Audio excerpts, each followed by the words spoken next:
Hi, my name is Sheila Corona. Welcome to New Light Streaming Love and Sassy Seer Sheila, as this will be seen on both channels. This is the threshold of awakening, a choice between chains and infinity by Jason Gray. There exists a paradox among those who claim unwavering faith, an insistence on absolute truth, yet a refusal to examine it. They enter spaces of knowledge not as seekers, but as enforcers of doctrine, standing at the threshold of wisdom, warning others against stepping forward while refusing to cross themselves. They do not engage. They do not contemplate. They only proclaim, convinced that repetition alone can transform belief into truth. But why? Why do you feel compelled to enter a space dedicated to the pursuit of understanding if your mind is already closed? Why do you fear that which you refuse to examine? This is not an attack, it is an invitation to step beyond the rigid walls of a system that has conditioned you to believe that obedience is virtue, that questioning is rebellion, that curiosity is sin. If what you believe is truly the ultimate truth, then it should withstand scrutiny, and yet, time and time again, you refuse to put it to the test. Is it because deep down you fear it will not hold? You do not read, you do not discuss, you react rather than respond. Why? Because you have been taught to fear knowledge outside your doctrine. Conditioned to believe that questioning the narrative is the work of an enemy. But ask yourself, if your belief is truth, why would it not be strengthened by examination? If your doctrine is absolute, why does it fear dialogue? If your foundation is solid, why does the mere presence of opposing knowledge shake you? The answer is simple. Your foundation is not solid. It never was. It was never built to withstand inquiry. It was built to prevent it. Those who hold power in this world, both seen and unseen, do not wish for you to question. They do not wish for you to explore. They do not wish for you to realize what you are. And so, they have given you a doctrine, prepackaged with all the answers, demanding that you accept it without question. They have conditioned you to repeat, not to understand, to obey, not to discover, to submit, not to ascend.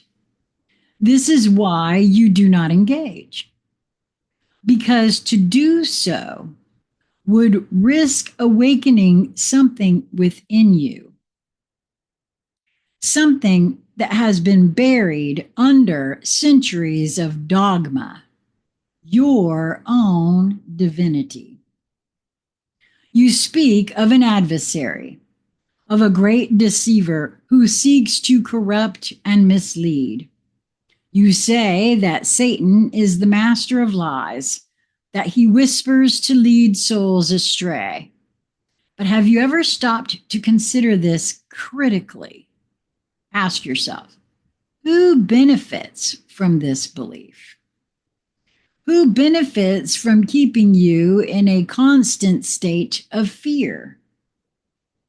Who benefits from ensuring that you never question authority?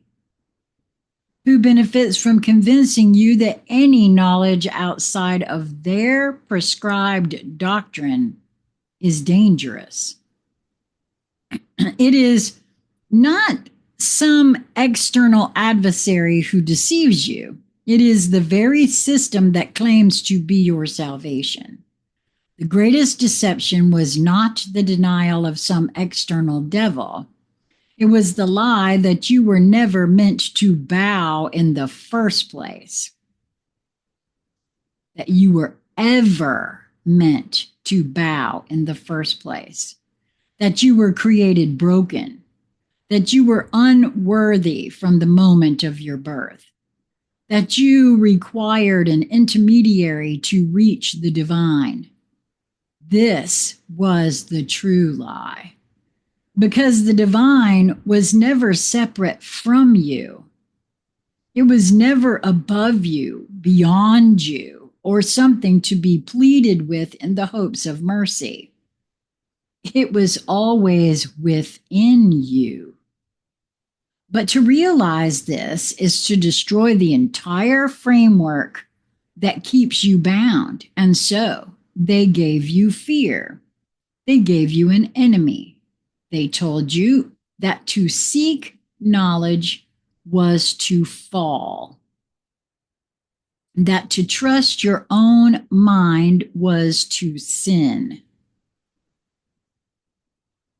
That to break from the flock was to be lost. And so you remain, repeating words you did not write, defending ideas you did not form, trapped in a cycle that ensures you never awaken. If you have come to preach, then you have come in vain. If you have come to impose doctrine upon those who have chosen the path of self-discovery, then you have failed. But if somewhere in the depths of your being, there is the smallest flicker of doubt, if there is the tiniest voice whispering that there must be more, then I ask you, stay. Not to convert, but to consider. Stay, not to defend what you have been told, but to seek what you were meant to find. Because if you are honest with yourself, you will admit that something brought you here. Something drew you to this space. Perhaps you tell yourself it was to quote, correct falsehoods, to quote, stand for truth. But is that the real reason? Or is it because some part of you, some deep hidden part, knows that something has been kept from you, knows that your understanding has been incomplete, knows that you were meant for something more than servitude? You have a choice. You can turn away, repeat the words you were given, and return to the comfort of certainty. Or you can allow yourself to step beyond the threshold of the known. That is what separates those who remain asleep from those who awaken. The willingness to take that step. Imagine this moment as a vision.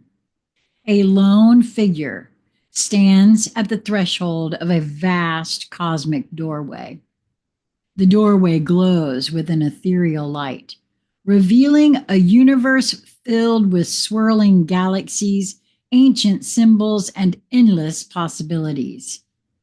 Behind the figure is a dark, crumbling temple, symbolizing the chains of dogma and fear. The figure hesitates, one foot in the shadows, one reaching toward the unknown. The stars beyond seem to whisper ancient truths, urging them forward. The universe waits, vast and limitless. This is the moment of choice. Will you remain in the safety of what you have been told, or will you step forward and reclaim what has always been yours? That choice has always been and will always be yours alone. That's so true. You know, I have to say that in 2017, with the introduction of a phenomenon called QAnon, regardless of what anybody happens to think about that whole entire thing, I have said for some time now that it was the best thing ever, because all of a sudden, all manner of folks were asking questions, all kinds of questions. It was the best thing that could have happened to this planet, because an awful lot of people began to awaken at that point. And the very moment we begin asking questions is the beginning of an awakening within. I used to, in my old bedroom / studio in the other house that we lived in, I had a cue on the back wall, and I left it there on purpose because of that very thing. Regardless of the reasoning for it, regardless of what the idea was behind it, some think it was a psyop, some think it was really somebody that was telling truths and whatnot. Doesn't matter to me. I saw the metaphor. Question everything, always, it, including self. You can't go wrong with that, in my view, at least. Until we meet again, my friends, be well. Mwah.